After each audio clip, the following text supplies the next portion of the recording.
안녕하십니까. 엑스라이트 팬톤 코리아입니다. 오늘은 미리 예고해드린 대로 그 엑스라이트 코리아의 웨비너 시리즈 첫 번째 프린팅 패키징에 관해서 여러분들하고 얘기를 할 건데요. 저는 엑스라이트 코리아에서 어플리케이션을 지원하고 테크니컬 서비스를 하고 있는 송현수라고 합니다.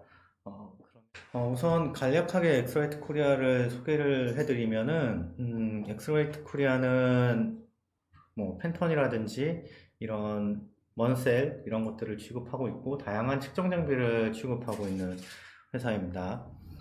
어떻게 하면 CMS가 좀 더 효율적으로 이루어지는지, 그리고 기존의 CMS를 하다가 문제가 생겼던 부분들이 어떤 건지에 대해서 제 경험과 그리고 엑스라이트의 장비를 통해서 어떻게 이루어지는지에 대해서 설명을 드리겠습니다. 대부분 보면은 이제 뭐 디자인 파트의 부분 있는 분들도 계실 거고요. 그리고 인쇄하시는 분들도 계실 거고, 판이나 이런 판재나 이런 소재를 생산하시는 분들도 계실 거예요. 근데 전체에서 사용하시는 분들이 다 각자의 입장이 있기 때문에 각자의 입장을 조금 내세우다 보면은 어떤 문제가 있고 어느 파트가 문제가 있는지 잘 알지를 못해요. 그래서 이 전체 파트를 다 해본 적이 있는 이런 경험을 가지고 여러분들하고 얘기를 할 건데요. CMS 하면은 가장 먼저 생각나는 게 컬러 매칭이에요. 근데 엄밀히 따지면은 CMS라고 하는 의미는 컬러를 매니지먼트 한다, 뭐 관리한다, 유지한다 이 정도라고 생각을 하시면 좋고, 컬러를 매칭하는 뭐 컴퓨터 매칭 시스템 뭐 그런 거는 좀 별도의 얘기로 봐야 되는 거예요. 자, 그러면은 CMS 강의에서 가장 많이 등장하는, 그리고 가장 많이 뭐 그냥 넘어가는 그런 화면을 보실 건데요. 자, 다음 화면을 보시면 저희가 CMS를 할 때 항상 이런 화면들을 많이 보죠. 다음 색상은 어떻게 설명을 할까요? 이 색상은 만약 카메라 같은 경우는 RGB, 모니터도 RGB, 그리고 잉크젯이나 프레스 기기에서는 CMYK에 대한 부분으로 이렇게 보여질 거예요. 그러면 RGB에서 우선 RGB 파트만 따로 얘기를 해볼게요. 카메라와 모니터의 RGB는 항상 같은 수치를, 같은 색상을 같은 수치로 얘기를 할까요? 그리고 인쇄기는 잉크젯과 똑같이 CMYK로 표현이 되는데, 인쇄기와 잉크젯 프린터는 항상 같은 CMYK의 수치를 얘기를 할까요? 라고 물어봤을 때, 카메라의 RGB를 모니터의 RGB로 그대로 나타내는 게 CMS가 아니냐라고 얘기하시는 분들도 있고, 프린터에서 이렇게 CMYK의 비율로 뽑았으니 인쇄할 때도 동일한 비율의 CMYK 비율로 보내면 인쇄기도 동일하게 나오지 않냐라고 하시는 분들도 계세요. 그런데 지금 보여지는 것처럼 이 화면처럼 카메라와 모니터, 잉크젯 프린터와 인쇄기, 이것들은 같은 색상을 얘기하면서 서로 다른 종류의 밸런스, 뭐 RGB의 밸런스, CMYK의 밸런스로 얘기를 하고 있어요. 이거를 조금 쉽게 풀이를 하자 보면, 하나의 같은 색을 보면서 여러 가지의 언어로 얘기하는 것과 동일해요. 마치 뭐 영어, 일본어, 중국어, 한국어처럼 이런 형태로 얘기하는 것처럼 말이죠. 그러면 여기서 저희가 필요한 거는 이걸 누군가가 정확하게 듣고 서로에게 정확하게 전달을 해야지 의사소통이 가능하겠죠. 이 의사소통을 하는 것들을 저희는 이제 하기 위해서 각각의 디바이스에 대한 언어를 알아야 되고 디바이스가 무슨 얘기를 하는지 알아들어야겠죠. 그래서 이런 의사소통을 할 수 있는 통역사의 역할로 나오는 것이 다음 페이지를 보시면 지금 보여드리는 거는 같은 핑크색인데 인쇄기, 그 다음에 컬러 프린터, 카메라, 모니터에서 같은 얘기를 할 수 있도록 LAB라는 색공간에서 보여주고 있어요. 지금 보시는 LAB는 CI의 색공간 좌표로서 어떤 출력 장비에서도 같은 좌표로 색을 구분할 수 있게 해놓은 언어입니다. 이런 식으로 각각의 기계들끼리 대화를 하면 서로 어떤 색을 얘기해도 샘플이 없어도 의도한 결과를 얻을 수 있게 되는 장점이 있어요. 그러면 이건 어떻게 확인을 해야 되냐? 당연한 얘기지만 측정 장비를 통해서 측정을 해야 됩니다. 위에 보여지는 네 가지의 출력 장치는 같은 측정 장비를 사용할까요? 뭐 일부는 같이 사용할 수도 있고 일부는 아닐 수도 있어요. 어떤 장비들은 이 전체를 전부 다 사용할 수 있게 만들어진 장비도 있고 어떤 장비는 인쇄에 특화되어 있던지 모니터에 특화되어 있는 이런 장비들이 있습니다. 그리고 이 좌표는 지금 보여지는 이 세 개의 좌표가 올바르게 표현이 되어 있을까요?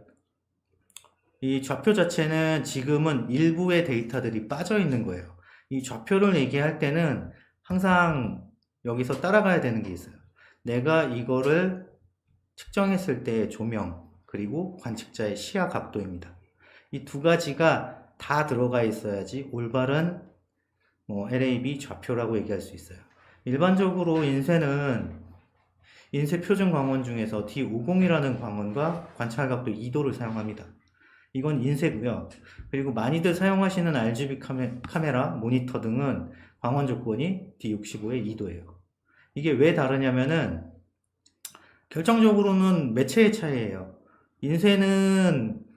인쇄의 출력물은 종이에 인쇄를 하거나 필름에 인쇄를 해서 우리가 보기 위해서는 외부의 빛이 종이나 출력물에 반사돼서 우리 눈에 들어오는 색상을 인지하는 거고, RGB, 그러니까 모니터 같은 경우는 모니터 자체의 발광을 통해서 우리의 눈에 빛이 도달해서 색상을 구분하게 됩니다. 그 차이가 있기 때문에 각각의 표준 광원이라고 하는 표준 자체가 산업이 다르기 때문에 다르다라고 생각을 하시면 돼요. 그럼 가장 많은 질문인 모니터는 D50이냐 D65냐 이런 질문들이 가장 많아요. 그럼 결론부터 얘기하면은 어떻게 보면은 모니터니까는 65가 맞을 수도 있고 나는 인쇄를 해야 되니까는 50이 맞을 수도 있어요. 근데 결론은 매체의 색상에 맞추는 거예요. 우리가 CMS를 하고자 하는 목적은, 그리고 컬러 매니지먼트 자체의 목적은 유지 관리, 그리고 매칭의 목적은 내가 디자인한 제품이 실제로 그렇게 양산이 되고 생산이 될 수 있게 하는 게 목적이에요. 그래서 일반적으로는 모니터를 D50으로 잡으라고 하시는 분들도 많은데 요건 디자이너들이 많이 싫어하세요. 보통 T50으로 모니터를 표준으로 잡으면 노란색이 좀 강하게 보여요. 왜냐면 종이는 반사를 하기 때문에 그 반사된 수치를 모니터에 넣어주면 모니터에서 발생하는 약간 굉장히 하얀색, 이런 하얀색을 종이에서 재현할 수 없기 때문에 약간 노란색으로 보여지는 경향이 있어요. 그래서 다들 디자인하시는 분들은 D65를 표준으로 잡고 어도비 RGB를 많이 쓰시죠. 근데 요게 그대로 재현되진 않아요.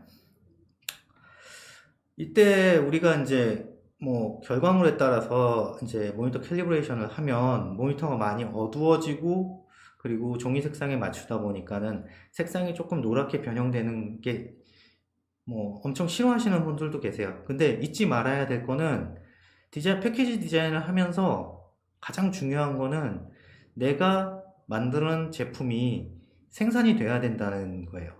모니터에서 보여지는 색상이 실제 실물에서 그대로 나올 수만 있다면 예측을 해서 어느 정도는 수정을 할 수 있지만 모니터에서 보여지는 색상이 실제 인쇄물에서 재현이 안 된다 그러면 그거는 열심히 디자인은 했지만 생산할 수 없는 제품이 돼버리기 때문에 인쇄 기장님들한테도 욕을 먹고 브랜드 오너한테도 왜 이거 나한테 보여줬던 이메일로 보내서 승인을 받았던 그런 색상이 안 나오냐라는 이제 타박을 들을 수도 있죠. 그래서 위에 지금 네 가지 장치를 가지고 CMS라는 것을 하기 위해서 소통할 수 있는 언어가 뭔지 여태까지 알아봤고 왜 이것들의 차이가 있는지 알아봤어요. 그리고 이 다음 페이지로 넘어가서 저희는 각각의 언어들이 어떻게 이루어지는지 볼 거예요. 지금 보여지는 프로파일이라고 하는 거는 이제 카메라에 해당되는 부분인데, 카메라는 디자인 작업 중 내가 필요하는 이미지를 촬영해서 내가 원하는 결과물을 만들기 위해 가장 흔하게 사용되는 장비고, 그리고 결정적으로 가장 흔하게 문제가 되는 부분이기도 해요. 카메라가 원하는 색을 제대로 표현을 못하기 때문에 이러한 원인들을 제공하는데, 이게 왜 그럴까요? 카메라는 일반적으로 가장 정확하고 내가 보면서 찍고 노출이라든지 색상을 조정해서 찍기 때문에 가장 정확할 것 같지만, 정확하다라는 의미가 어떤 내가 보고 있는 기준에 대해서 내가 이거를 다른 사람한테 이 정확한 거를 전달할 수 있는지를 생각을 해보세요. 그리고 카메라 같은 경우는 보통 여러 가지 제품이 있겠지만 C사, N사, 그 다음에 S사, 이런 카메라들끼리 서로 같은 제품을 찍었을 때 색감이 좀 다르다라는 얘기를 들어보신 적이 있을 거예요. 이러한 이유들은 이제 카메라가 가지고 있는 CCD의 RGB 분해 능력이나, 그리고 이 RGB를 가지고 색상을 표현하는 소프트웨어 능력이 각 제조사마다 다르기 때문이에요. 그래서 같은 제품을 촬영을 하더라도 각각의 카메라가 가지는 프로세서의 소스들에 따라서 결국은 이제 다른 색깔들이 보여지긴 하는데, 우리가 아는 이제 파란색을 세 가지 카메라로 촬영을 했을 때 모니터에서 보여지는 결과물이 다른 걸 볼 수 있어요. 아이폰으로 찍었을 때, 그 다음에 삼성의 갤럭시로 찍었을 때 결과물이 다른 것처럼요. 이렇기 때문에 카메라는 정확한 것처럼 보여지지만 어떻게 보면은 카메라가 기준이 가장 없기도 해요. 카메라에서 sRGB를 다 같이 쓰는데 설정들이 달라서 다르게 보여지는 거기 때문에, 엑스라이트 팬톤에서는, 저희 회사에서는 이런 것들을 조금이나마 해결하기 위해서 칼라 체커라고 하는, 지금 보여지는 이 작은 칼라 체커 패스포토라고 하는 이 이미지 촬영용 표준을 만들었어요. 이 표준을 왜 사용하냐면, 촬영 당시에 옛날 같으면은 필름 촬영을 하시던 분들은 촬영할 때 광량, 셔터 스피드, ISO의 필름 정보 등을 기록을 하셨다가 현상 인화할 때 쓰셨어요. 근데 이런 것들을 할 필요가 없이 칼라 체커를 촬영을 했을 때 칼라 체커 안에는 원래 가지고 있는 이 칼라 체커를 촬영했을 때 원래 어떤 색이 나와야 된다라고 하는 LAB 값들을 저희가 만들어서 저장을 하고 있어요. 그래서 이 칼라 체커의 판이라고 하는 이 표준판을 촬영을 하면 이 표준판이 어떻게 변하는지에 따라서 각각의 카메라에 프로파일링을 할 수 있어요. 그러면 이거는 어도비 라이트룸이나 아니면은 포토샵 등에서 사용자가 촬영했을 때 당시 색온도 광량 화벨들을 RCC 프로파일 등으로 컨버팅해서 만들어서 이미지에다가 우리가 어떤 정보를 어떻게 정확하게 보여줄 건지 색상 정보를 전달하게 돼요. 여기까지가 카메라 프로파일링의 한 종류고, 그리고 이 다음에 보면은 카메라 프로파일링이 이루어진 다음에 저희는 모니터 프로파일링을 해요. 카메라 프로파일링이 정확하게 이루어졌으면 이제 모니터 프로파일링을 할 건데, 이거는 가장 많은 분들이 가장 저렴한 장비, 고가의 장비도 있고 저렴한 장비도 있고 이런 장비를 해서 많은 분들이 해보셨을 거예요. 굉장히 단순하고 굉장히 별거 아닌 거예요. 모니터마다 이제 제조사에서 출고할 때 sRGB 100%, 어도비 RGB 99%, P3 모니터에 광색형 모니터에 90% 이런 식으로 해서 제조사에서 하드웨어 캘리브레이션을 해서 내보내요. 내보낼 때는 그렇게 내보내는데, 이분들도 당연히 생산할 때 모니터마다 편차가 있고 사용하면서부터 모니터마다 약간의 오차들이 존재해요. 모니터 캘리브레이션이라는 이유는 어떻게 보면은 이 모니터가 디자이너가 디자인을 시작을 할 때와 디자인을 끝날 때까지 내가 원하는 색을 보고 원하는 색을 계속 만지고 내가 원하는 결과물을 얻을 때까지, 출력하기 전까지, 샘플을 만들기 전까지 맹신할 수밖에 없는 도구가 돼요. 그래서 색상을 맞춘다라는 의미보다는 색상을 동일한 색상이 계속 나오게끔 유지한다는 목적이 크고요. 흔히 모니터 캘리브레이션을 해서 인쇄물에 맞추는 게 가능하냐라고 했을 때 그 결과물이 결코 디자이너 입장에서 봤을 때 모니터가 이렇게 굉장히 뭐 한 400만 원짜리, 500만 원짜리 모니터를 사서 밝기 수준을 50%도 못 쓰고 굉장히 어둡고 칙칙하게 작업을 한다 그러면 돈값을 못 한다라고 이렇게 생각을 하세요. 근데 흔히 종이의 밝기는 95%가 넘어가기가 힘들어요.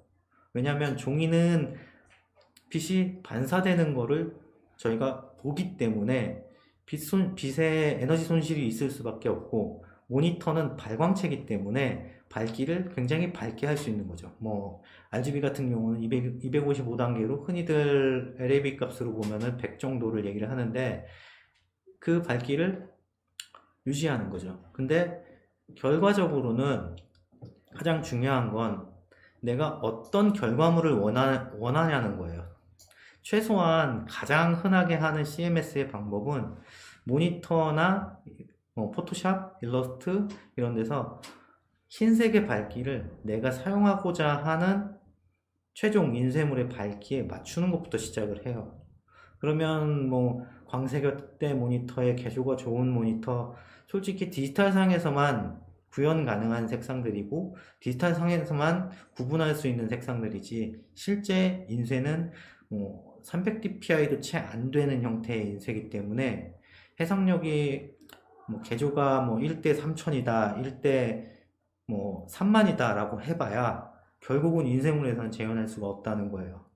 이렇게 디테일하게 모니터를 캘리브레이션하고 관리를 해서 좋은 결과물을 디지털상에서는 뽑았으나 실제 결과물로는 나오기 힘들다는 거죠.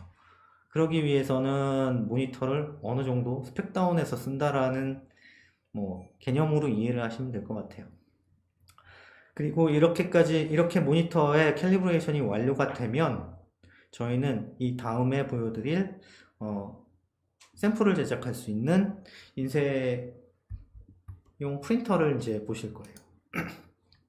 이 프린터들은 생각보다 넓은 색의 영역들을 표현할 수가 있어서 인쇄 전에 뭐 프레스를 하기 전에 조금 저렴한 비용으로 내가 원하는 샘플링이 만들어지는지, 그리고 이 샘플을 가지고 브랜드 오너나 인쇄 기장님하고 이 색이 재현이 될 건지, 그리고 중간에 판재를 만드는 회사들하고 얘기를 해서 이 색상이 나올 수 있게끔 그렇게 미리 보여주는 이제 프리뷰의 형태로 가지는데, 일반적으로 제일 많이 쓰는 잉크젯 프린터들이 색상을 내기도 가장 간편하고, 그리고 이런 것들을 뭐 인쇄기에서 얻어진 프로파일링을 적용하기도 많이 쉽죠. 지금 보여지는 i1, i5나 i1 프로 2, 그 다음에 i6 같은 경우는 인쇄기라든지 각각의 장비에서 얻어진 프로파일들을 이 칼라 프린터, 그러니까 잉크젯 프린터에서 재현할 수 있도록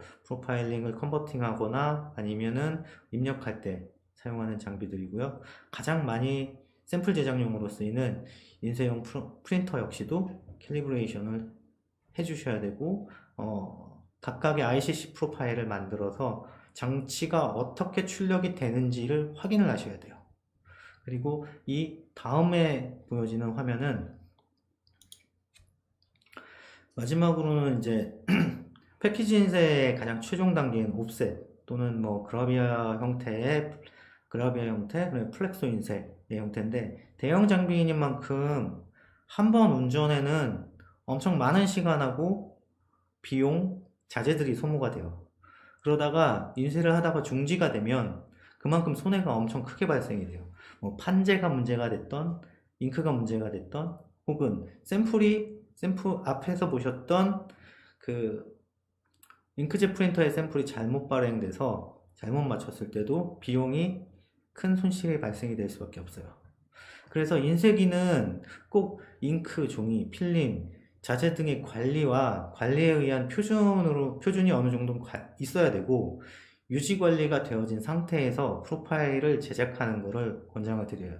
왜냐하면 유지 관리가 되지 않으면 인쇄기는 찍을 때마다 계속 다른 색을 낸다 그러면 프로파일링의 의미가 없어지고 ICC 프로파일을 만든다고 하는 그 인쇄기 자체에 뭐 캐릭터를 정해지는 캐릭터라이제이션을 한다라는 의미가 없어지게 되기 때문에 뭐 인쇄 환경이라든지 이런 것들을 어느 정도 안정화시키고 내가 정확한 커브나 색상은 아니지만 계속 인쇄기를 뭐 오늘 돌려보고 내일 조금 돌려보고 그 다음날 또 돌려보고 돌려봤을 때 어느 정도 같은 색이 계속 재현된다라고 하면 그때 인쇄기의 커브 컨트롤이나 아니면은 프로파일링을 실행하시는 게 가장 좋아요. 일단 한번 제작된 프로파일링은 중간에 바꾸기에는 큰 리스크가 있기 때문에 뭐 일단은 그런 식으로 장비가 어느 정도 안정화되면 프로파일링을 진행을 하는 게 맞습니다. 자, 그러면은 이렇게 한 4가지 정도 많은 장비들의 프로파일링을 했으니까 이제 샘플 시안처럼 패키지가 인쇄가 되고 그리고 색상을 LAB라고 하는 것들로 얘기를 하고 있으니까 저는 감리를 안 가도 되고 이제 좋은 일만 있을 것 같아요. 실제로 뭐 다들 그렇게 생각을 하셨으니까요. 근데 그림을 보면 이제 장비가 뭐 LAB라고 하는 수치로 막 얘기를 하고 있는데 이게 절대적일까요? 이렇게 된다 그러면은 뭐 진짜 안 가도 될까요? 안 가게 되는 거를 목표로 하고 있어요. 여기까지 왔는데 다 했는데 다들 하시는 얘기가 그럼에도 불구하고 색상이 변화한다. 장비 프로파일링도 다 했어요. 4가지 장비, 카메라, 모니터, 잉크젯 프린터, 그리고 인쇄기까지. 그리고 우리는 LAB라고 하는 통용된 수치로 관리를 하고 그렇게 표시를 하고 서로 얘기를 하고 있는데도 색상이 다르게 나와요. 왜 그럴까요? 네, 아쉽게도 인쇄물과 각각의 영역에서 보여지는 색상은 서로 마구 달라요. 이게 우리가 뭐 인쇄가 잘못했다, 디자인이 잘못했다, 서로 이렇게 미루는 것들이 있잖아요. 이럴 때 보면은 항상 이런 문제들이 생겨요. 지금 보여드리는 거는 동일한 인쇄소에서 같은 인쇄물을 계속 찍었는데 뭐 일정한 40%톤 정도가 이렇게 색상이 계속 변하는 모양들이에요. 이거는 인쇄기 프로파일링을 완성했고 잉크의 색상도 표준으로 설정했고 다 했는데 40%의 혼합색인 중성회색이 다르게 보여지는 현상들이에요. 이걸 저희는 이제 닷게인이라고 하거나 망퍼짐성의 차이라고 얘기하는데 옵셋일 경우에는 이제 인쇄 판재가 돌아가면서 뭐 프레셔롤이 누를 때 압력 그리고 인쇄 기판의 관리 그리고 혹은 온도나 습도의 차이 때문에 인쇄하기가 좀 힘들어서 희석제를 조금 더 넣었다든지 아니면은 주변 외부 환경상 습도가 너무 높아서 너무 퍼지는 것 같아서 잉크량을 조금 점도 때문에 올렸다든지 할 때 발생하는 차이들이에요. 각각의 차이는 한 5% 정도 되는데 지금 보시는 것처럼 5%가 별거 아닌 것 같으면서도 실제로 이 섞이는 중성 회색이 CMYK의 이제 특성상 중성 회색이 5%씩만 차이가 나면은 이렇게 굉장히 큰 색으로 보이게 돼요. 근데 다들 많은 분들이 그렇지만 잉크의 톤을 관리를 하는 것보다는 그냥 100%의 잉크 색깔이 맞으니까 인쇄를 돌리시는 경향들이 있어요. 그리고 디자인하시는 분들은 다른 관점에서 이미지를 보시고요. 그러면 잉크는 색상이 동일할 수는 있지만 망의 퍼짐성이라든지 물성이 조금 다르기 때문에 이런 결과를 보이기도 합니다. 그래서 인쇄에서는 각각의 농도 그리고 색상을 측정하는 그리고 뭐 톤들을 측정하는 부분들이 중요하기 때문에 아래쪽에 있는 CMYK에 대한 뭐 100%, 75%, 50%, 25% 틴트, 그다음에 회색의 뭐 75%, 50%, 25%의 중성색을 관리하게끔 유도를 하셔야 돼요. 이렇게 관리를 안 하고 있을 때는 100%만 100% 잉크 농도만 계속 찍어서 우리는 계속 같은 비율로 인쇄를 하고 있다라고 얘기하기에는 나오는 결과물이 좀 많이 참담한 경우가 많죠. 실제로 이런 경우 때문에 컴플레인이 걸리는 경우도 있고, 디자이너가 인쇄하러 갔을 때 100%를 이전하고 똑같이 맞춰서 인쇄를 했지만 나오는 결과물이 망퍼짐성의 차이 때문에 가운데가 스탠다드라고 하면 빨갛게 약간 파랗게 왔다 갔다 하는 경향들이 있어요. 이거는 뭐 중간에 톤 관리를 안 한 미숙한 관리자의 책임일 수도 있는 거죠. 물론 100%다 그렇다는 건 아니고요. 첫 번째로는 이제 망퍼짐성이 달라지기 때문에 발생한 이런 현장에서의 차이를 보았고요. 두 번째로는 왜 색상이 다른지 다른 두 번째 이유를 찾아볼게요. 이게 가장 클 수도 있어요. 서로 간에 가장 이해가 안 되는 부분이기도 하고요. 지금 왼쪽부터 보시면 모니터가 있고요. 이 모니터는 P3 광색역 영역대를 지원하는 모니터예요. 저는 지금 점이 하나가 찍혀 있는데 이 주황색 점을 보시면 제가 원하는 색은 저 주황색 점에 있는 색상이에요. 이 각 장비마다 표현하는 색상의 범위가 다르기 때문에 자세히 보시면 이 초록색 점이 모니터에선 표현이 돼요. 근데 카메라에서 sRGB를 썼을 때는 지금처럼 위치가 조금 안쪽으로 들어온 거를 저 모니터에서 녹색이라고 하는 것처럼 인식을 해요. 그리고 세 번째, 프린터에서는 카메라에서 본 것보다 더 작은 녹색을 재현을 하고 있어요. 그리고 마지막으로 인쇄기일 때는 녹색을 재현을 하는데 굉장히 작게 재현을 하죠. 그러면 지금 보시는 것처럼 모니터에서 내가 이 녹색을 보고 인쇄하기를 원했지만 실제 인쇄소를 갔을 때 약간 채도가 떨어지는 칙칙한 녹색이 나오는 결과들을 많이 볼 수 있어요.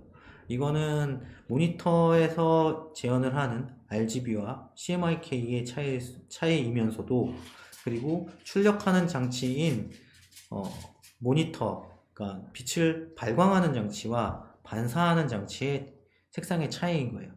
그러면 이 각각의 색상 영역들이 다르기 때문에 서로 다른 색을 낼 수밖에 없어요. 그럼 이걸 매칭을 하기 위해서는 저희는 어디다가 맞춰야 될까요? 인쇄기가 모니터를 따라갈 수 있을까요? 아니면 인쇄기가 카메라를 따라갈 수 있을까요? 물론 당연히 지금 보여드리는 것처럼 모니터는 인쇄기에 매핑을 할 수 있지만 인쇄기는 모니터에 매핑을 할 수가 없어요. 그래서 일반적으로는 잉크젯 그 중간 정도가 되는 잉크젯 프린터를 가지고 인쇄기를 매핑하게 돼요.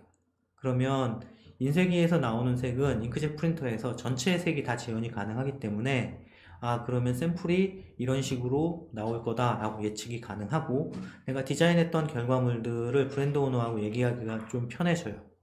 그렇지만 그래도 내가 이런 밝은 녹색을 필요로 한다 라고 할 때는 어떤 방법을 쓰냐?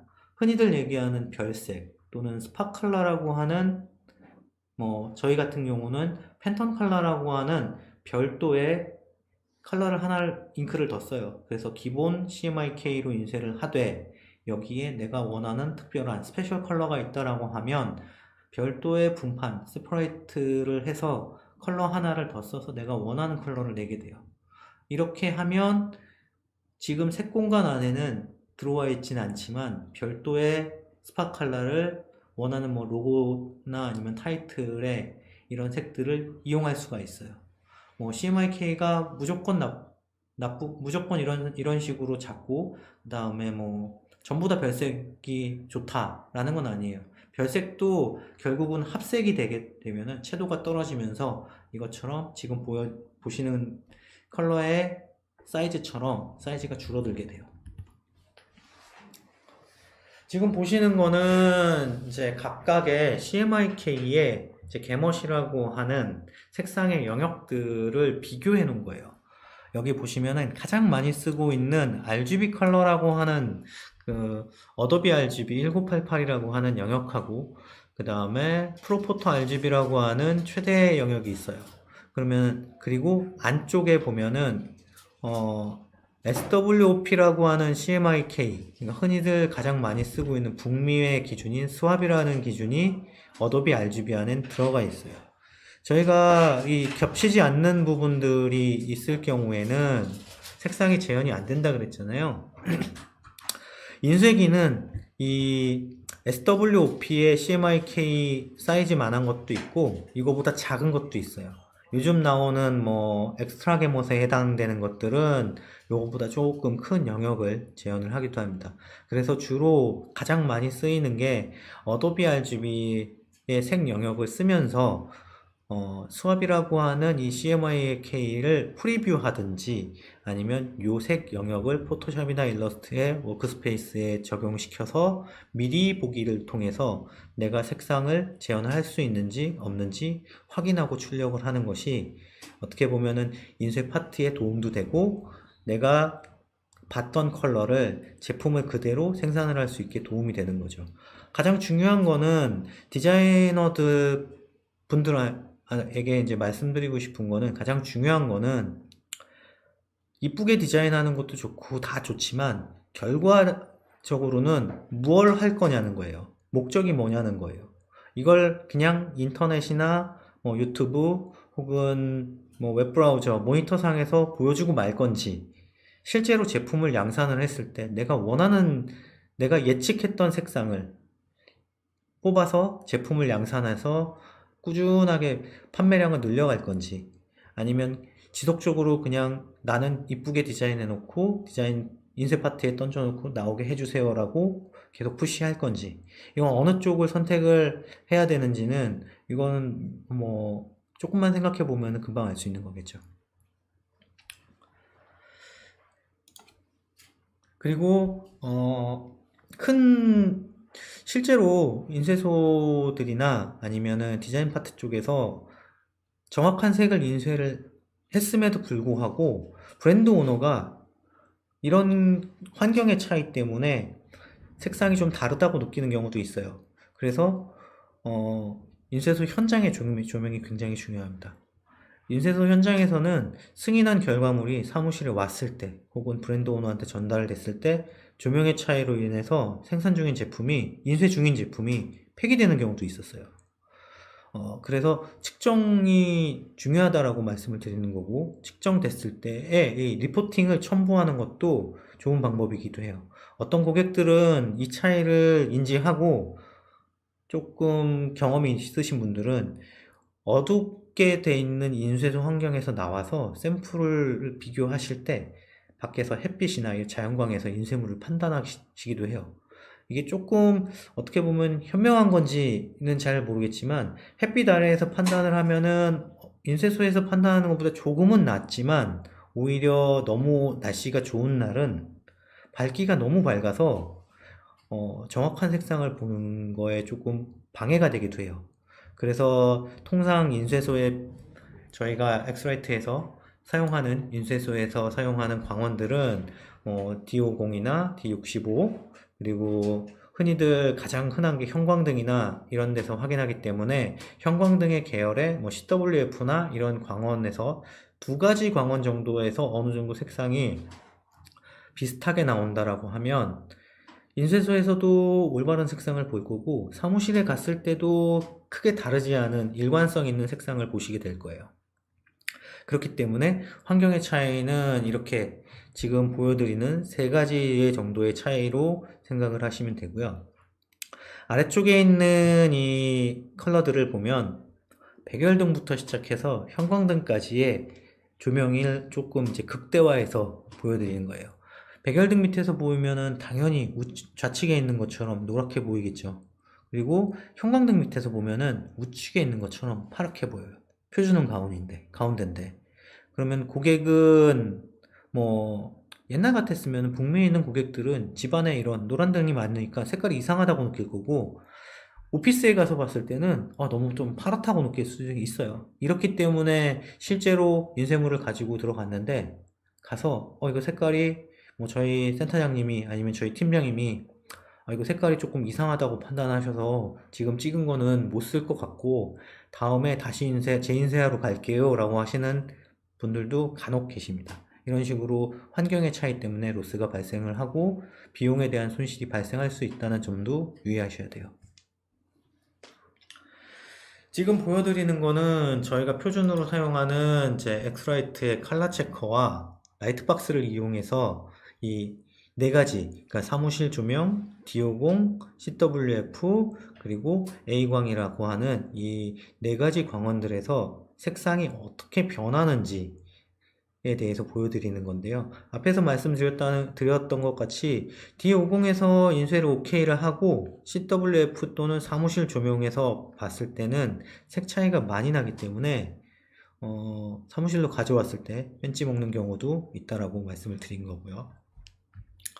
자, 그러면 어떻게 해야지 이 CMS라고 하는 거를 조금 수월하게 할 수 있을까를 말씀을 드리면 일단은 표준을 가지고 계셔야 돼요.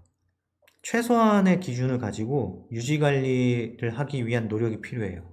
이 최소한 뭐 각각의 색상 영역이 다르고 개멋이 다르기 때문에 최소한 100% 일부 색이 조금 다르더라고 하더라도 회색의 균형, 그러니까 뉴트럴이라고 하는 회색의 균형을 맞춰주고 망점이 퍼지는 게 오늘, 내일, 모레가 계속 바뀌지 않도록 관리하는 노력이 필요해요. 이거는 인쇄소에서 해야 되는 노력이기도 하고 그 다음에 디자이너가 해야 되는 노력이기도 해요. 이 색에 대한 표준을 가지고 있다는 거는 내가 만든 제품이 어느 정도 이렇게 나올 거다라는 예측을 어느 정도 할 수 있게끔 해주거든요. 그리고 종이, 잉크, 필름 이런 부자재들에 대한 물품 관리는 작업의 편리성하고 분량을 좀 줄여줍니다. 잉크가 계속 0.0 이런 식으로 해가지고 계속 똑같을 수는 없어요. 근데 조금씩은 차이가 있겠죠. 입고되는 잉크마다. 잉크를 가지고 들어왔을 때 이전 잉크랑 비슷한지 확인해 주는 거. 그리고 종이가 입고됐을 때 이 종이의 특성이 기존 종이와 동일한지 확인해 주는.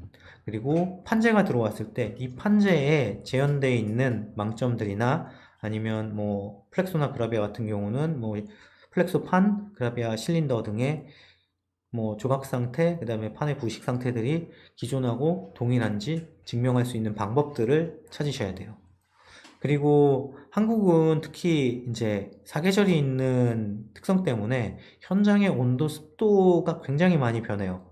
이것들의 관리가 되게 중요한데 대부분은 관리를 잘 하고 계시다라고 하세요.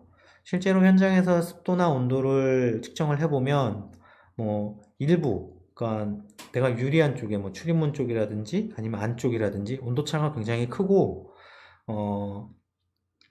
한 군데에서 계속 온도 습도를 측정을 해보면은 그 부분은 어느 정도 계속 유지가 되는 걸 볼 수는 있지만 실제로 전체적으로 봤을 때는 어떤 부분에 문제가 생기기도 해요. 그래서 이게 가장 큰 비용이 들면서 가장 눈에 안 띄는 거기도 해요. 근데 가장 중요한 거죠. 그러니까 외부의 환경 자체를 어느 정도 일괄적으로 유지할 수 있는 그런 환경을 꾸려주는 게 가장 중요하고요. 그리고 마지막으로는 각각의 파트마다 디자인을 하시는 분, 중간에 판재를 생산하시는 분들, 잉크를 만드시는 분들, 인쇄를 하시는 분들의 인식의 변화가 조금 필요해요. 측정하는 거는 인쇄소에서 해야 된다 라고 얘기를 하시는 분들도 있고, 디자인 파트에서는 인쇄 파트에서는 나올 수 있게 디자인을 해줘야 된다 라는 것들도 있어요. 우선은 인쇄물이든 유지 관리를 하기 위해서는 측정 관리는 선택이 아닌 필수예요. 어떤 고객도 합리적인 측정 결과를 그냥 대놓고 무시할 수는 없어요. 예, 왜 그러냐면은 내가 이 색을 계속 꾸준히 동일하게 인쇄했다는 증빙이잖아요. 저희가 뭔가 물건을 살 때, 물건을 만들 때, ISO 9001이라든지, 14000이라든지, 해썹이라든지, 이런 것들을 유지하고 이런 것들에 상표를 붙여서 나가는 이유는 우리는 이 제품의 이런 스탠다드를 준수한다라는 의미이기도 하기 때문에 그래요. 이 결과물들을 결코 무시할 수 있는 건 아니죠. 그리고 이걸 하기 위해서 우선은 해야 될 게, 뭐, 다른 것들은 어느 정도 안정화가 돼 있다라고 할 때, 뭐, 환경이라든지 장비라든지 이런 것들이 안정화돼 있다고 할 때, 가장 먼저 진행하는 게 대부분 잉크의 색상 표준이에요. 어느 정도 이게 잉크가 내가 원하는 컬러가 나오는지를 확인하는 절차이기도 하죠. 여기서는 지금 보여지는 잉크의 톤들은 별로 중요하진 않고요. 이 100%들이 제대로 유지되는지 이것들을 일단 확인을 하고 이게 항상 동일하게 내가 어느 정도 유지할 수 있는 컨디션인지를 확인하게 돼요. 그리고 종이 인쇄를 제외하고 필름 인쇄라고 하는 일반 그 필름 패키지 같은 경우는 뒤에 받쳐지는 백색의 밀도에 의해서 앞에 재현되는 색상이 변하기도 해요. 그래서 백색의 투과성을 측정을 해서 불투명도가 어느 정도 유지가 되는지 이 백색의 농도를 측정하기도 합니다. 그렇게 되면 이제 저희는 이제 일반적으로는 판재를 선형화하든지 아니면은 뭐 프린터를 선형화하는 이런 선형화라고 하는 작업들을 하는데 지금 보여드리는 것처럼 좌측에서 우측으로 선형화하기 전 후의 모습인데 내가 선형하기 전에 뭐 50%를 출력을 했을 때 이게 몇 프로가 나오는지 확인을 하고 표준에 맞는 농도 레벨로 조정을 하게 되는 거죠. 그래서 이 선형화를 진행을 하는데 뭐 통상 디지털이든지 이런 것들은 보통 보여드리는 것처럼 G7이라고 하는 테스트 폼을 가장 또 많이 사용하시기도 하시더라고요. 일반적으로 이런 테스트 폼을 사용해서 수정 전후에 그림을 가지고 인쇄물을 판단하기도 하고 그리고 차트를 가지고 인쇄물이 뭐 톤들이 어떻게 나왔는지 확인하고 뭐 중성색인 그레이의 정렬을 도와주기도 합니다. 그리고 가운데 있는 큰 차트를 이용해서 이 인쇄기 자체에 ICC 프로파일을 만들어서 컬러 스페이스, 그러니까 색상의 영역이 얼마나 되는지 확인해서 이걸 디자인할 수 있는 영역에 넘겨주고 이 색상 내 영역 내에서 디자인을 하도록 유도하는 게 어떻게 보면은 내가 그러니까 원하는 컬러를 올바르게 재현할 수 있는 방법에 가장 근접한 거죠. 그러면은 지금 보여드리는 화면은 실제 이제 인쇄물에서 중성 회색, 그러니까 그레이의 밸런스를 맞춰 놓은 모습인데요. 일단 처음에는 우측에 있는 아무것도 없는 일자의 형태로 판재라든지 이런 것들을 만들어서 실제 앱손이라든지 아니면은 프레스단에서 인쇄를 해보게 됩니다. 아무것도 없는 상태에서 잉크가 딱 고정된 상태에서 인쇄를 해보고 인쇄를 한 결과물을 가지고 좌측에 있는 것처럼 얼만큼 이걸 수정해야지 그레이가 정렬이 되는지를 수치를 뽑고 이 수치를 뭐 판재, 그다음 혹은 뭐 출력용 립, 인쇄기에 적용을 해서 원하는 그레이 값을 저희가 이제 재현을 하게 됩니다. 이런 것들은 뭐 시중에 나와 있는 일반적인 이제 소프트웨어를 통해서 간단하게 만들 수도 있고요. 아니면은 엑셀이나 이런 것들을 이용해서 농도를 계산해서 조금 수동으로 만들 수 있는 방법도 존재해요. 그럼 지금까지 패키지 인쇄에서 사용하고 있는 CMS에 대해서 알아봤는데요. 보시는 것처럼 내용이 이제 뭐 일부는 단순하기도 하지만 꼭 그렇게 쉽지는 않아요. 그렇다고 안 되는 것도 아니고 결과물이 있다는 거는 결국은 만들 수 있다는 얘기이고 그럼 왜 안 된다고 많은 분들이 얘기를 하냐면 기존의 산업을 그대로 유지하고 싶은 마음하고 뭔가 바꾼다고 그게 크게 달라지느냐라는 생각들이 있어요. 이런 것들은 결국은 내가 기존에 뭐 하던 대로 했는데 아무 문제 없이 인쇄물이 계속 생산이 됐다라는 결과에 대한 뭐 개인적인 느낌인 거죠. 이거는 절대 뭐 통계화되어 있거나 그렇진 않을 거예요. 당장은 안 하던 일이니까는 처음에 도입하시면은 그리고 처음에 시작을 하려 그러면 수율이 떨어지거나 시간이 조금 더 오래 걸릴 수도 있어요. 근데 다시 생각을 해보면 한 15년 전쯤에는 모든 인쇄물들은 전부 다 필름을 가지고 소부해서 인쇄기판을 만들었어요. 근데 지금도 아직 소부하시는 분 계신가요? 지금 필름 출력해서 현상에서 인쇄 기판 만들기를 고집한다 그러면은 나와 있는 편한 장비들 다 마다하고요. 시간하고 비용을 더 버린다고 한다고 생각하시는 분들이 더 많을 거예요. 시간이 지나다 보면은 어느 정도 익숙해지면 이게 더 뭐 일상화되고 이러면 더 편리하게 느껴질 수도 있어요. 지금같이 이제 뭐 코로나나 이런 것 때문에 비대면이 일상화되어 있는 시기에서는 뭐 내가 맨날 하던 인쇄소니까 여기는 잘 하는 데니까 하고 믿고 제품을 맡겼다가 낭패를 보시는 경우도 있고, 만약에 뭐 디자이너 입장에서는 그럴 수도 있고 그냥 쓰라고 강요하는 업체들도 있기도 하고, 내가 급하면 그냥 쓸 수도 있는 거예요.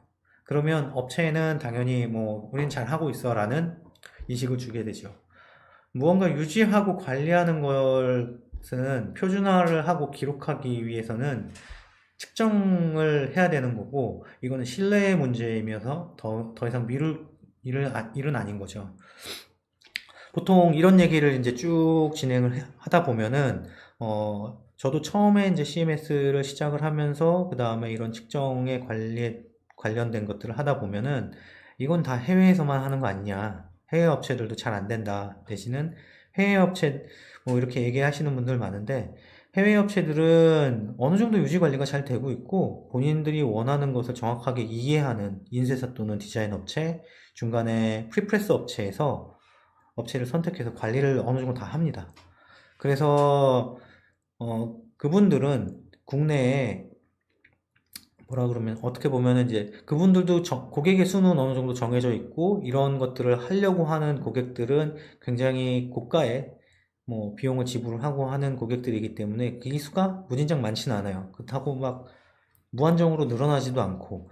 그래서 어떻게 보면은 그 관리하는 협력사 그룹 안으로 들어가고 싶어도 아무리 일을 잘하는, 들어가고 싶어도 뭐 들어가기가 쉽지도 않고, 일을 잘하는 업체가 만약에 국내에 있다라고 하면 이걸 입소문 내서 다른 업체들이 나의 경쟁자가 되고 싶어 하는 걸 아무도 원치 않아요. 그래서 보통 보면은 처음에는 뭐 흔히들 뭐 G7, 포그라, 뭐 재팬칼라 이런 것들, 뭐 GMI 이런 것들을 여러분들이 한다라고 소문이 막 있다가 어느 순간 보면 조용해지는 경우도 볼 수 있어요.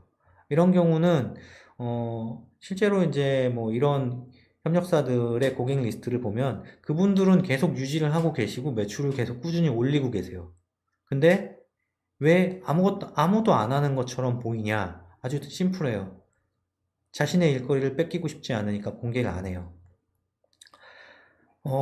지금 같은 경우에는 뭐 이런 고객들이 간혹 들어와 있는 협력사들의 사정에 의해서 일을 못할 때 다른 협력업체를 찾기도 해요. 이런 거 할 수 있어? 이런 색상에 대해서 알아? 라고 우리 업체는 잘 압니다 하고 영업사원이 갖고 왔을 때 아무런 준비가 안 돼 있으면 할 수가 없어요.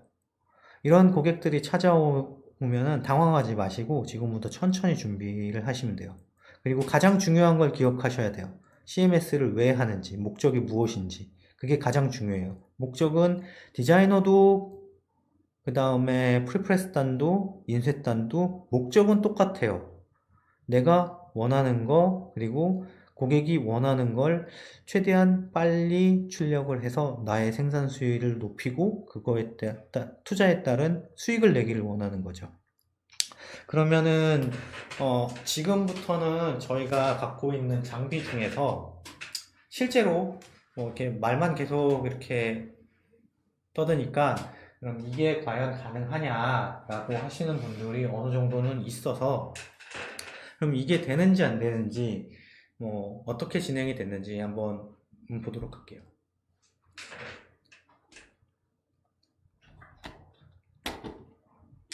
지금 보시면 저희가 갖고 있는 장비는 이제 제가 이걸 가지고 사용한 장비는 크게 두 가지예요. 엑스라이트의 이그젝트라고 하는 인쇄단에서 가장 많이 쓰시는 장비죠. 그리고 RM100 QC라고 하는 엑스라이트의 이그젝트보다는 조금 아랫 단계의 장비예요. 우선은 장비를 켜보도록 할게요. 그리고 얘도 킬게요. 예, 두 가지를 다 부팅 중이고요. 이 두 장비는 한쪽은 장비가 1000만원대를 넘어가는 고가의 장비고요. 한쪽은 장비가 한 200~300만원인가요? 한 그 정도 해당하는 장비고요. 두 개 다 처음에 시작할 때는 당연히 장비에 캘리브레이션을 해줘야 돼요. 이거는 마치 인쇄기에 캘리브레이션을 하는 것처럼 동일해요.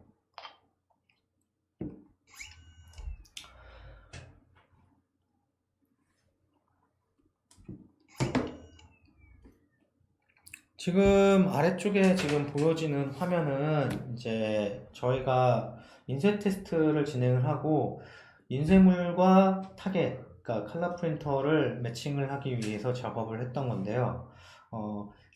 위쪽에 이쪽이 보시면 이런 필름 인쇄물이고 아래쪽은 앱손의 프린터입니다. 통상 이게 두 개가 매칭이 안 된다고 하시는 분들이 많아서 이 인쇄 형태, 이건 지금 그라비아 형태인데요. 그라비아 인쇄 형태에선 두 개가 컬러 프린터하고 인쇄물하고 맞출 수 없다라고 하시는 분들이 많아요. 그래서 저희가 테스트를 해보고 선형화 작업을 하면서 그레이의 캘리브레이션과 양쪽에 프로파일링을 해서 색상을 매칭을 했어요. 근데 시각적으로만 봤을 때 이게 뭐 비슷하네 라고 이렇게 보여지실 수가 있기 때문에 그러면 이걸 증명할 방법이 없잖아요. 그래서 저희가 일단 기본적인 도구를 통해서 어떻게 이걸 확인하는지 일단은 보여드릴게요. 이그젝트를 통해서 확인을 하실 건데요. 이그젝트에 일단 타겟을 이쪽에 청색을 표준을 집어 넣겠습니다. 그리고 이쪽 잉크가 그라비아 인쇄물의 잉크가 얼마만큼 접근하는지 확인을 한번 해볼게요. 지금 화면에 보이실런지는 모르겠지만 지금 인쇄물이 측정된 결과물이 컬러 프린터하고 그라비아 인쇄물하고 100%의 색상 차이가 뭐 델타 E 1.8 정도로 근접하게 나오고 있죠. 근데 이건 장비가 꽤 비싸요, 생각보다. 그래서 많은 분들이 도입을 못 하시는 경우도 있어요. 그래서 저희가 다른 장비를 가지고 하나 테스트를 해봤는데 이 지금 RMB QC라고 하는 장비예요. RMB QC는 이그젝트의 하위단의 버전이라고 보시면 되는데 이 장비를 통해서 일단 표준으로 이쪽에 똑같이 컬러 프린터에 인쇄물을 집어넣고 샘플로 이렇게 측정을 해볼게요. 이렇게 측정을 해보면 이그젝트에서 측정되는 거하고 여기서 측정되는 거하고 그렇게 큰 차이는 보이지 않아요. 보이지 않으면서 두 개가 결과물이 어느 정도는 이제 근접하다라고 이렇게 판단을 할 수 있게끔 이런 결과물들이 뭐 LAB 값이 나오고 델타 값이 나오게 돼요. 장비가 너무 고가기 때문에 이 장비를 쓸 수 없는 고객분들이 간혹 이 장비를 찾으시는데 사용 방법이나 아니면 이런 장비가 있다는 것도 모르시는 분들도 있기 때문에 소개해 드리는 거고요. 그리고 저희가 이 인쇄 작업을 하면서 이 컬러 프린터하고 두 개를 매칭을 시켰다고 했잖아요. 근데 이 회색의 부분도 중성색도 두 가지를 동일하게 매칭을 시켰어요. 그럼 중성색이 매칭이 됐는지 확인을 해보기 위해서 이 컬러 프린터에 있는 50%에 해당되는 중성 회색 그레이를 표준으로 집어넣고요. 그리고 실제 인쇄물 그라비아 인쇄물에 해당하는 50%를 측정을 해볼게요. 그러면은 이 중성 회색도 뭐 밝기가 한 L 값이 마이너스 한 2.5 정도 차이가 나면서 어느 정도 두 가지의 인쇄물이 동일하게 보여지는 걸 보실 수 있어요. 자, 그러면은 이제 그거 말고 실제 이미지 인쇄물을 보실게요. 아래쪽하고 위쪽하고 보면 위쪽이 그라비아의 인쇄물이고 아래쪽이 컬러 프린터에서 매칭을 해 놓은 거예요. 어느 정도는 제가 보기에는 그냥 비슷해 보이는데 이 정도면은 괜찮아 보이거든요. 근데 이렇게 해서 인쇄를 시작을 하게 되면 아무래도 기존에 색상이 영 다르던 거에 비해서 조금 뭐라 그럴까 시작이 수월해지겠죠. 그리고 인쇄를 맞추는 것보다는 조금 더 편하게 돼요. 그리고 그림을 하나 더 보여드리면 이렇게 요거는 이제 인쇄할 때 시각적으로 이게 조금 같은가 다른가 보일 수 있는 그런 형태의 가장 많이 사용되는 그림들이고요. 이 그 두 가지의 그림을 봤을 때 한 요 정도 그림이면은 인쇄 컨펌을 했을 때 크게 무리가 없겠다라는 생각이 들 정도로 색깔이 굉장히 유사하게 나와 있죠. 근데 이거를 매칭 작업도 안 하고 캘리브레이션, 캘릭터라이제이션 아무것도 안 했을 때는 이거보다 더 심한 결과들이 나오기도 해요. 그 상태에서 인쇄 기장님한테 색상을 맞춰달라고 요구를 하고 이렇게 색상들을 조정을 하기 때문에 조금 더 오랜 시간이 걸리고 힘든 과정들을 거쳐서 결과물들을 얻게 되는 거죠. 저희 엑스라이트에서는 일단은 이런 인쇄물들에 대한 여러 가지 테스트를 진행을 경험적으로 했었고, 그리고 이런 장비들을 통해서 인쇄물들의 평가를 할 수 있게끔 지원을 하고 있고요. 그리고 이런 장비들을 통해서 가지고 있는 결과물들이 고객한테 보여져야 되잖아요. 그러면 차트를 하나를 보여드리면 이 장비 같은 경우는 RME100 QC라고 하는 장비인데 엑스라이트 팬턴에서 나오는 RME100 PT, 그러니까 팬턴 컬러의 라이브러리가 들어가 있는 거하고 조금 달라요. 다르고 이거는 QC를 위한 장비예요.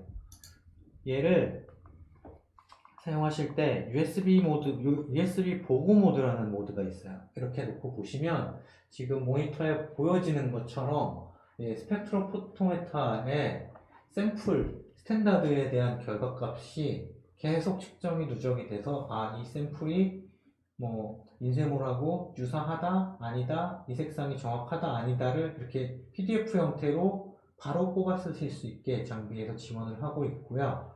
여기 보시면은 기록이 누적이 되기 때문에 어느 정도 처음 샘플부터 시작해서 5번 샘플까지 쭉 갔을 때 색깔이 다른 걸 인지하면 얼마나 다른지 이렇게 보여주기도 하고, 그 샘플이 전체적인 평균이, 나의 평균이 어느 정도인지를 보여주기도 합니다. 그리고 지금 보여지는 형태는 이제 똑같은 캡슐라고 하는 장비에서 RMP QC라는 장비에서 엑셀의 형태로 출력이 된 거예요. 물론 이그젝트도 엑셀로 출력을 할 수도 있고요, RME100도 엑셀로 출력을 할 수도 있기 때문에 가지고 계시는 ERP 서버나 아니면은 다른 내부망에다가 엑셀의 형태로 올려두시고 제품의 노트에 따른 QC나 QA의 관리를 하실 수 있어요. 이런 수치들을 가지고 얘기를 한다 그러면 당연히 수입이나 수출을 하는 쪽의 고객들은 조금 더 고객한테 조금 신뢰가 생길 수도 있겠죠. 저희는 이런 장비들을 가지고 사용할 수 있는 방법들을 교육하고 알려드리는 역할들을 하는 게 저희 엑스라이트 코리아가 가지고 있는 가장 큰 가지고 있는 역할이기도 하고요. 국내에서 어느 정도 서포트가 지원 가능하고 그러니까는 이런 분들은 부담 없이 연락을 주시면 되고요. 지금까지 약 1시간 정도 이렇게 저희가 제가 하는 얘기 약간 좀 두서없이 좀 떠들기도 했고, 좀 처음 진행이어서 좀 낯설기도 한 그런 부분도 있었는데요. 이런 인쇄물 관리라든지 아니면은 색상의 정량화 같은 경우에 필요하시면은 언제든지 저희 쪽 웹사이트를 통해서 연락을 주셔도 되고요. 아니면 다이렉트로 이메일을 통해서 연락을 주셔도 됩니다. 지금까지 긴 시간 동안 강좌를 봐주셔서 감사하고, 지금까지 엑스라이트 코리아의 어플리케이션을 담당하고 있는 엑스라이트 코리아의 송현수였습니다. 감사합니다.